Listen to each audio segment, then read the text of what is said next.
Bismillahirrahmanirrahim. Assalamualaikum warahmatullahi wabarakatuh. Yang mulia Datuk Seri Anwar Ibrahim, selamat datang di Indonesia. Sebuah kehormatan bagi Indonesia menerima lawatan luar negeri pertama Perdana Menteri Datuk Seri Anwar Ibrahim.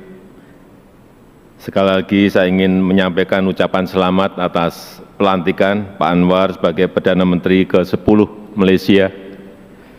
Saya yakin di bawah kepemimpinan Pak Anwar, kerjasama Indonesia dan Malaysia akan semakin kuat.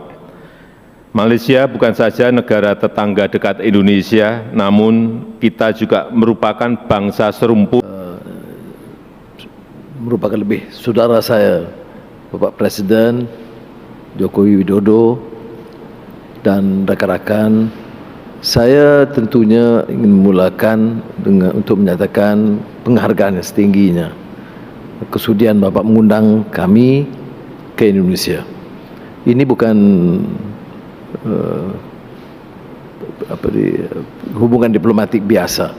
Saya agak sentimental sedikit dan Bapak Presiden tahu bahwa Indonesia ini ada tempat yang khusus di hati sanubari saya. Saya belajar, berpengalaman, menimba banyak ilmu, dan tadi, ya, walaupun saya sedikit lebih tua dari Pak Jokowi,